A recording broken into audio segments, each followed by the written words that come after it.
Welcome to Brilliantly Sexy with Devina Kaur. And today it is my honor and my pleasure to welcome Dr. Summer Watson on our show. Thank you so much, Dr. Watson, for joining us.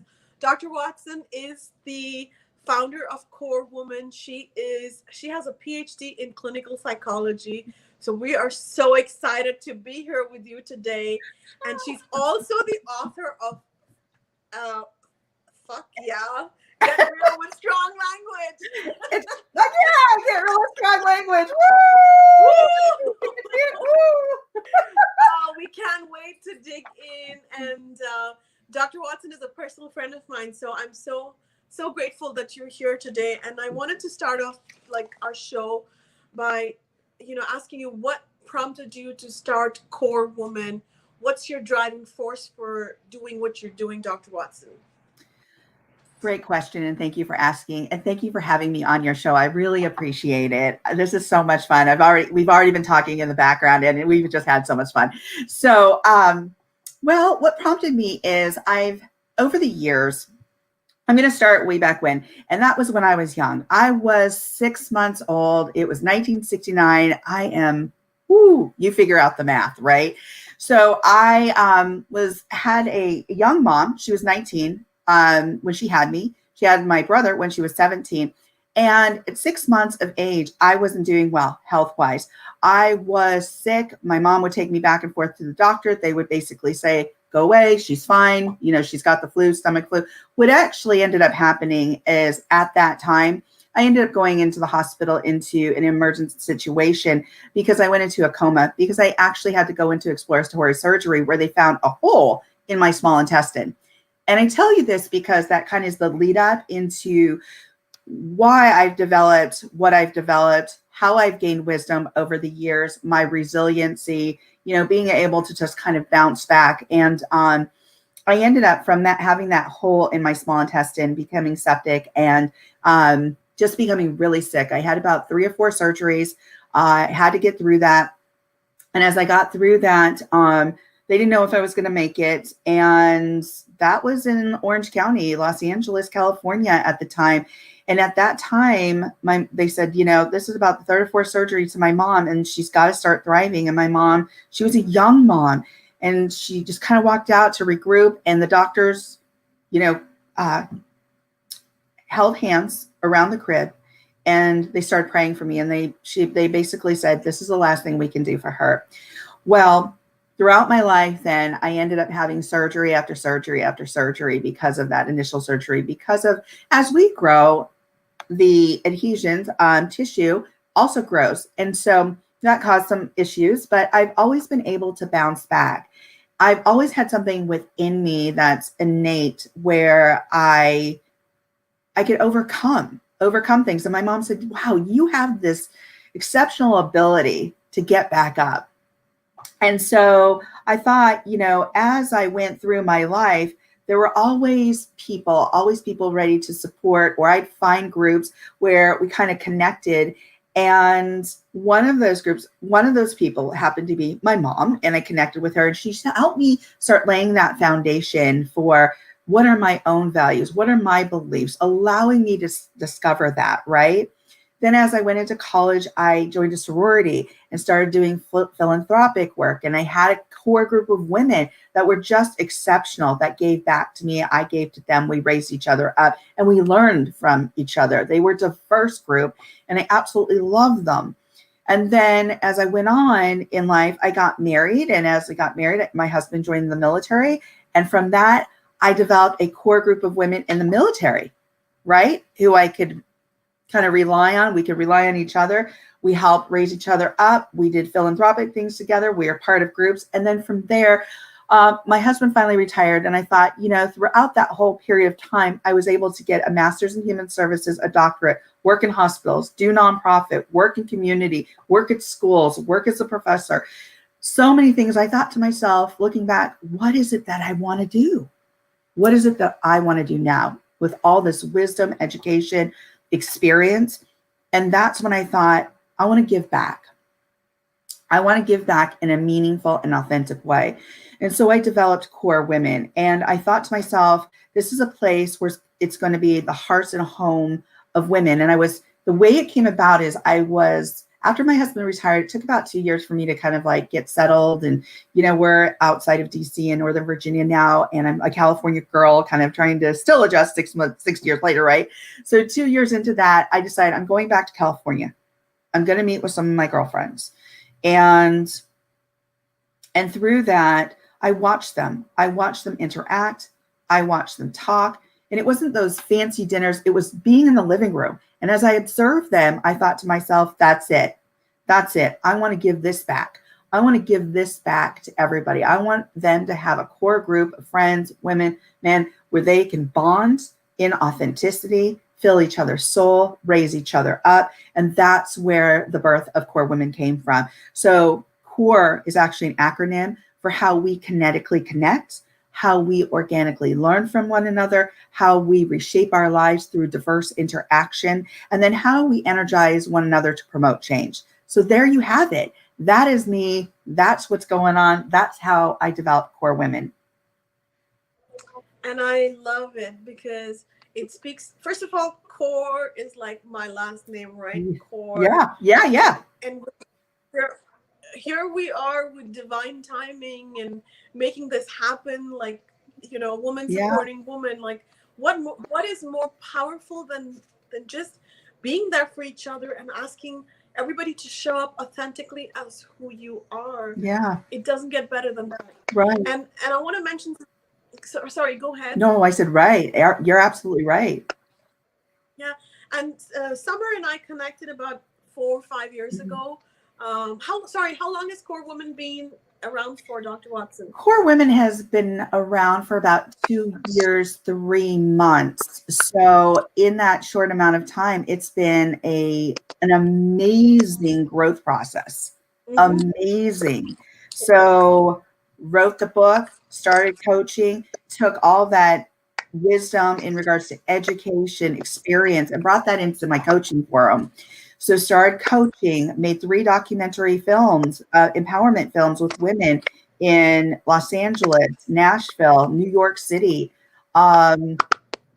Started a podcast. Now I have 2 live shows. The Business Buzz Show, which is a comedy show, a trivia comedy show every other week. And then I also have the Life, Love, and Money show with Summer and Jen that I just produced. And that's every Thursday. And it's a phenomenal live show. So yeah, so much has happened. And the podcast, the Core Women podcast, where I get to feature fabulous women like yourself. I still need to feature you. We got to set up a date. So, there's so much going on in our lives, There is so much going on in our lives. And this is so interesting that you mentioned this, because in all the noise that we have outside, like social media is so busy. Our families right now are taking up so much of our time, like it should be, right? Like every day should be a quarantine for the family kind of a thing. But also, Dr. Watson messaged me about a year or 2 years ago asking me to be on her podcast. Yes. And I responded to that message, but then I completely forgot about that message. And then it took me, a year and a half forward. And here I am with my own podcasting, video, those of you who are in video as well. So, and the reason I'm sharing this is because nothing can happen beyond its time. Yeah. And the other way to say it, everything happens when it's meant to happen. So whether that is ill health, right? Like as you struggle, Dr. Watson, in your early childhood, that's a big trauma to go through, like to have a hole in your little intestine, right? Yeah. And we all have these issues, whether that's health, that's mental health, that's struggles with family, struggles with, forgiveness, just forgetting who we are. We're so busy in our 9 to 5 that we are kind of losing our authentic selves. But it is important that we have to overcome these challenges in life, these difficult situations in life. And how does that happen, Dr. Watson? I would love to know your wisdom on that. Sure. Okay. Well, I think that, and this never stopped. So it was surgery after surgery. And we tapped into this during one of our conversations. The last surgery I had was about 34, 35. And when I went into that surgery, it took 7.5 hours for that surgery. It was so intense. It took 4 surgeons, an oncology surgeon, well, my initial surgeon, my OBGYN surgeon, then she had to stop the surgery at the beginning, call in an oncologist, surgeon, specialist. She brought her 2 residents. So it took 4 of them to peel back all the adhesions that had amassed in my stomach and area, and uncover what was going on. And so it had my fallopian tubes were folded to the back of my back. They were twisted and filling with fluid. They could have burst at any time. And so I was going through all of this, and I came out of there having a full hysterectomy as well. So as a result, I wasn't able to have kids. So that was an impact too. So through all that, and on top of that, I had a spot on my breast. I had, I was finishing my dissertation, my doctoral dissertation. As I was in my hospital bed, I was typing. So, and we were getting ready to go overseas because my husband had just gotten orders to go to Okinawa, Japan. So with all that said, I found it within me. And the way that you bounce back is really tapping into your center, your focus, who you are, your own values, your own hope, your own courage, and really setting some firm boundaries when you're going through all of these changes and this flux in your life, and setting these boundaries for yourself where you're like, I can only take on so much. And that means I can, I had to tune out the news. I had to tune out like negative conversations or negative comments. Like all this, if there was negativity coming into my life, I was like, nope, shut it down. I just have focus. I have to get focused. I have to remain focused. I have to get these things done. And then at that point, be able to nurture myself. And being able to nurture myself was to set those boundaries. And that's beautifully said, that when we know who we are, we can also identify what we want to change about ourselves, live in the awareness of our authentic selves, and then, have a holistic approach to life. And then, you're so brave and so strong. And this is like a real, like you almost didn't make it, right? Like 7 hours of surgery. And this has not happened once. It's happened many times in your life. Right? So, and here you are, you're running a comedy show. Like, one of the things you do is you've got comedy going, you're giving back, you're empowering women, you're like writing books. And is there something you cannot do, Dr. Watson? Sometimes, and I have to be honest,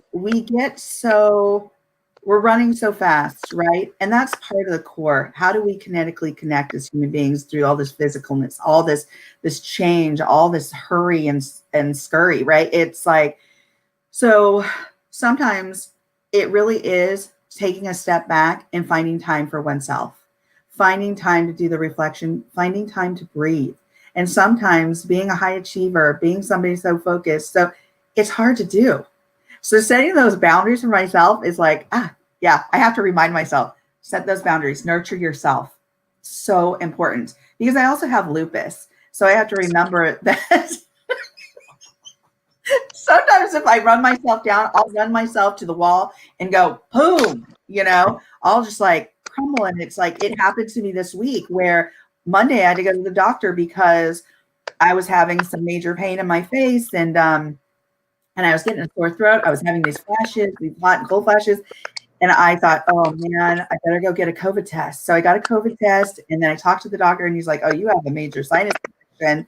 So COVID came back negative. So that's where it's like, aha, take care of your needs, nurture yourself, take a step back. And when we talk about self-care, it's not just about, exercising. It's not just about financial health. It's not just about, the number of university degrees you have. And you can talk about that, Dr. Watson. It's not the car you drive, right? It's also about your holistic health. Yes. It's about everything that you put into your body, from the water to the food to the toothpaste to, everything matters. And I talk about this in my work, and be aware of what's going on around you, which means that what is it, the water that you're drinking, the food that you're eating? Are you treating your body like a divine being? Yeah. And then food is information. So, right, like, so we have to feed ourselves the right food, not the good food, the right food, right? Like what Right. our body wants. And there's a lot of studies being done on that, about this food to eat, that food to eat. But ultimately, it's about knowing what your body wants in this moment, and then nurturing it like that, right? Right. And then take the spa day. I mean, to the men who are here, don't hesitate to go take a spa day, right? Yeah. Like it's normal for us women to do it. It's normal for us women to get our hair done, wear makeup, and like look good from the outside. But our men, what about them? What suggestions do you have? I mean, I know we work primarily with women, and you run Core Women, and we're sexy brilliant. By the way, we are a 100% registered nonprofit foundation to remove toxic shame and raise human consciousness. So that's why I'm bringing in the holistic angle to everything, because I know you're there as well. So feel free to jump in, and feel free to share your experience with recovery, with being an overachiever, and then doing so much for yourself and then your community.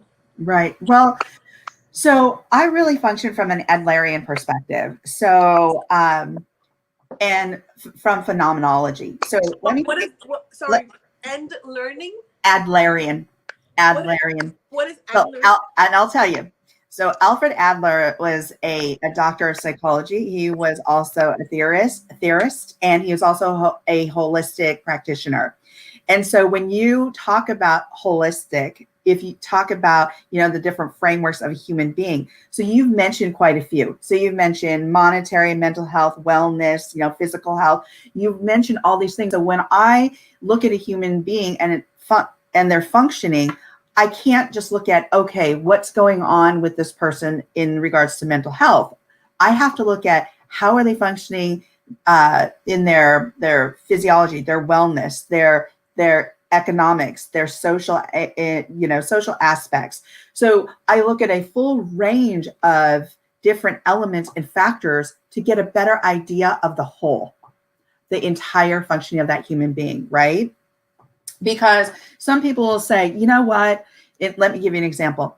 I have this kid and he's bouncing off the walls. He's got ADHD, right? And I'm like, wait a second. I am not going to make that judgment. I am not going to make that,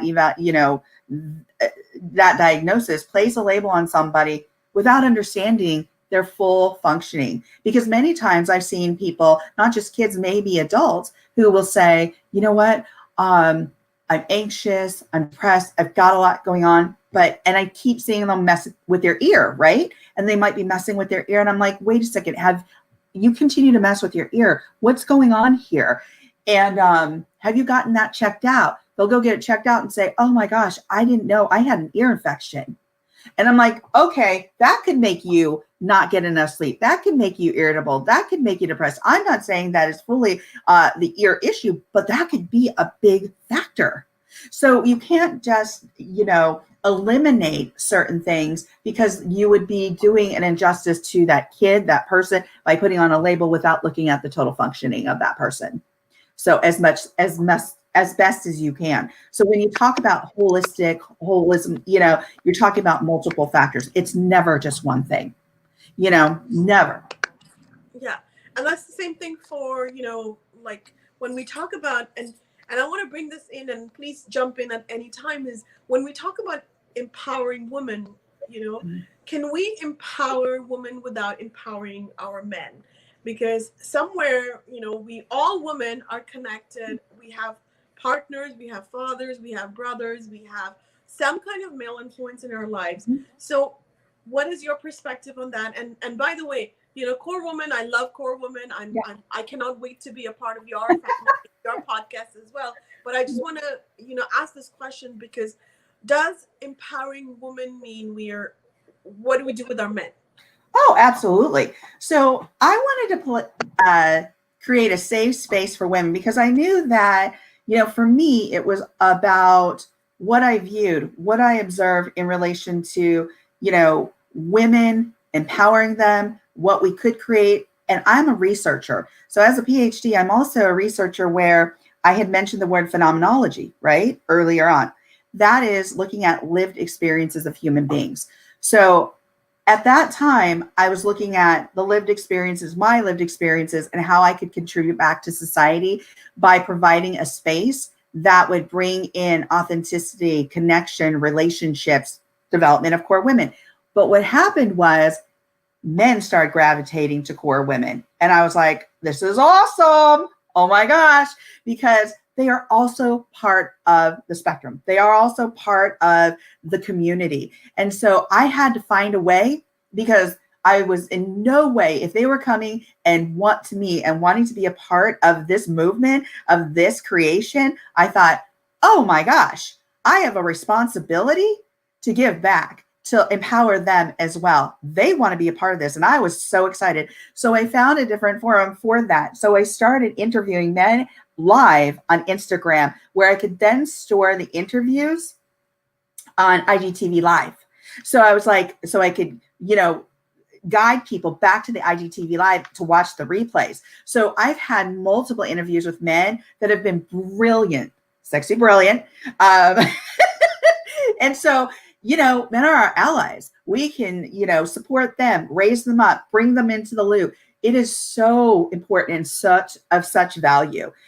So never would I isolate or exclude a man, because I want to bring him into the core women, movement. And when I've had my seminars, there have been men there, and I'm like, yeah, it's so awesome. Right.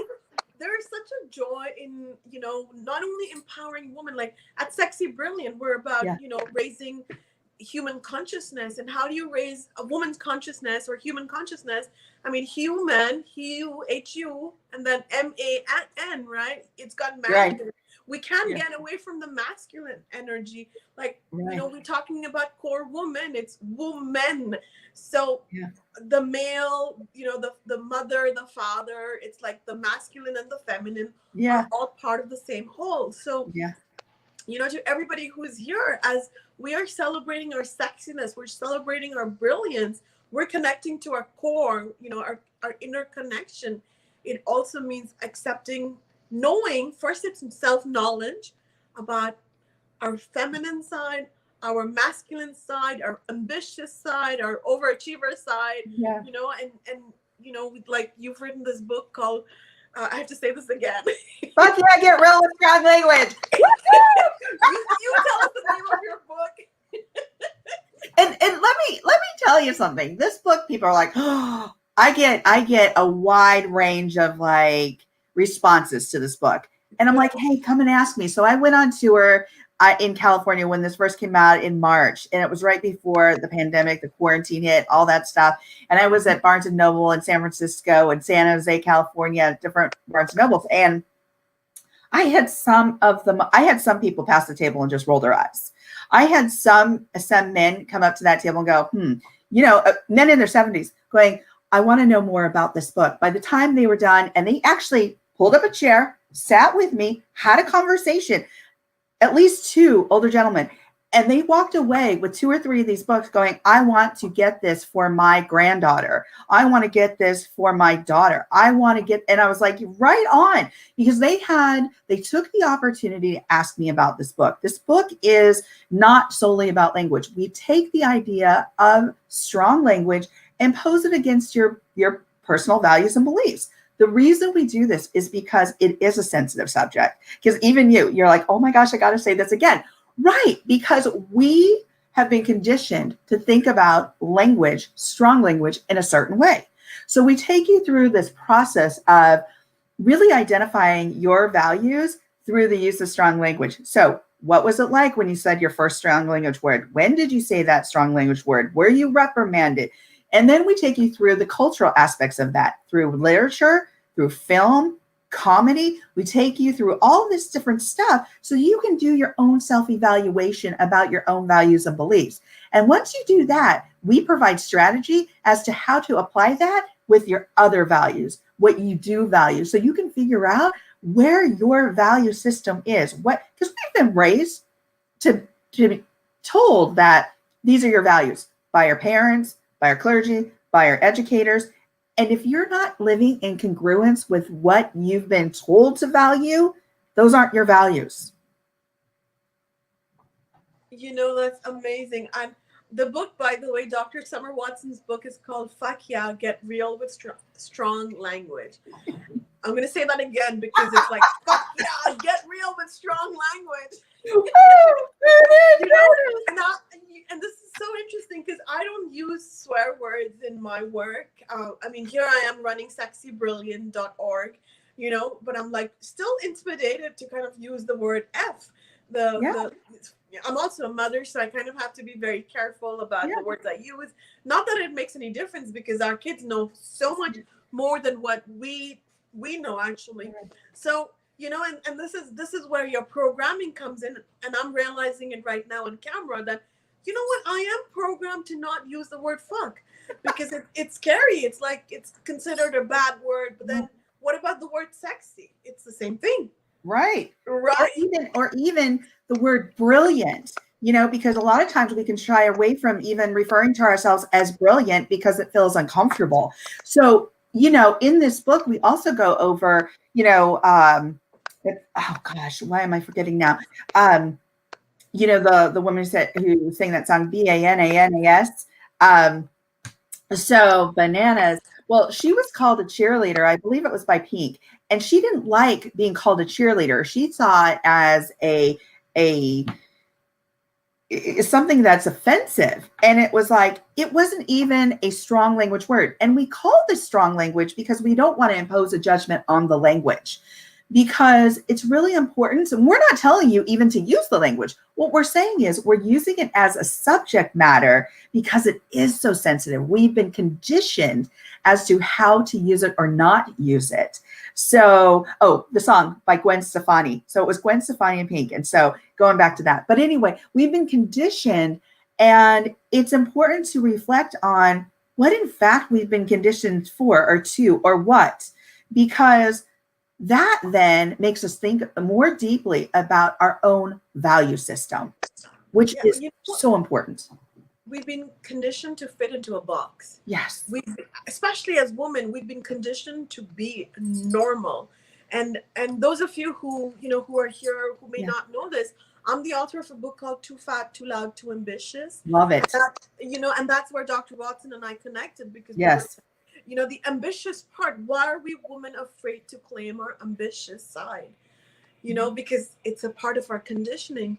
So to everybody who's here, this is the change happens by all of us accepting ourselves for who we are. And it starts with self-knowledge. The K stands, the K for the core with my name stands for knowledge. Yeah. And I know for you it stands with kinetically connect, how we kinetically connect, right? Yes. How we connect. But we can go with knowledge too, Knowledge, and knowledge, it comes in so many forms.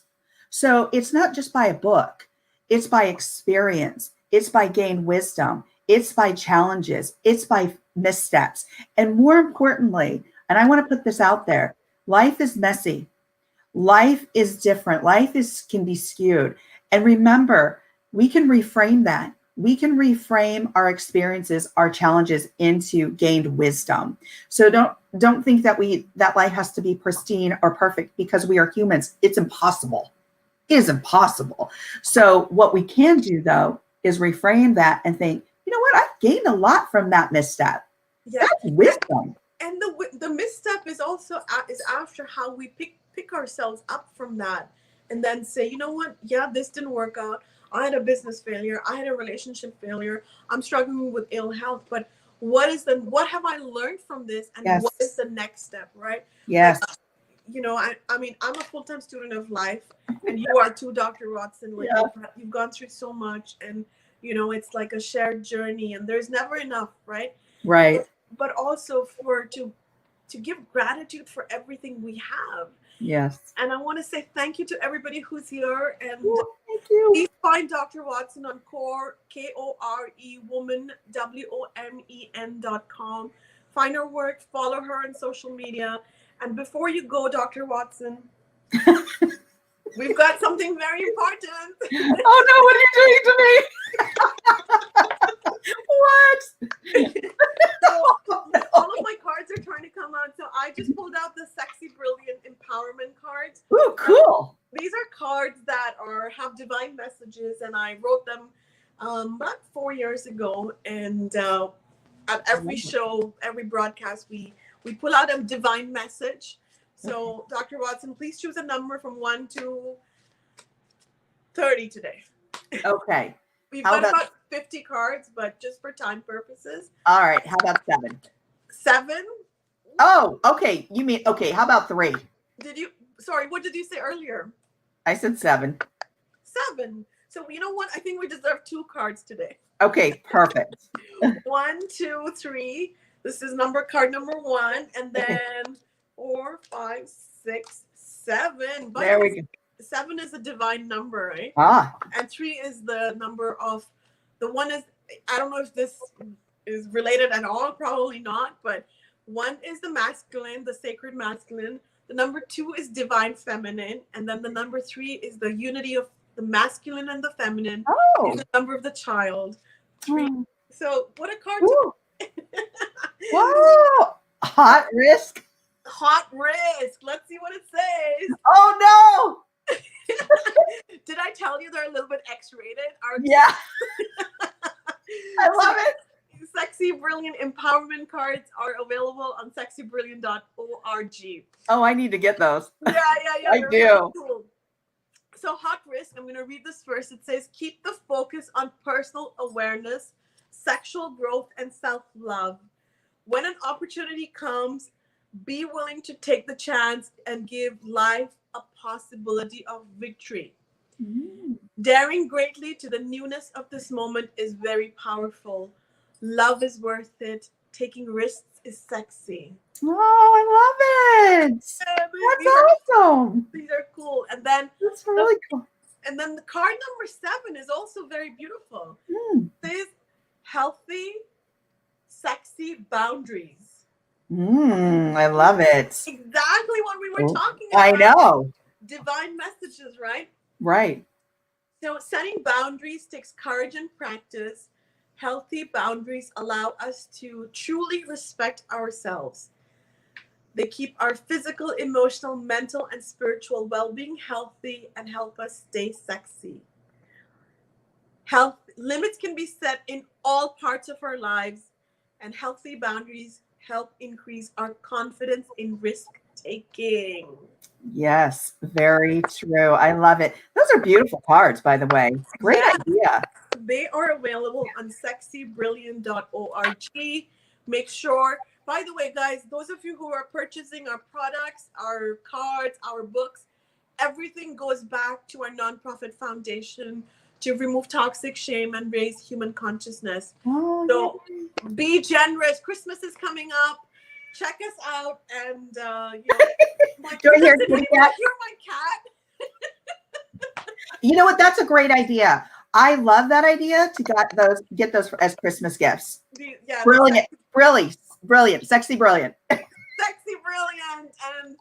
thank you so much, guys, for watching. We really appreciate your time. You know, this means so much to myself and Dr. Watson. Yes. Make sure you are connecting with Dr. Watson, and all our information is in all our videos and our broadcasting. But also let her know that you found Dr. Watson through our podcast, through our video series, because it means the world to us to know that you guys are here.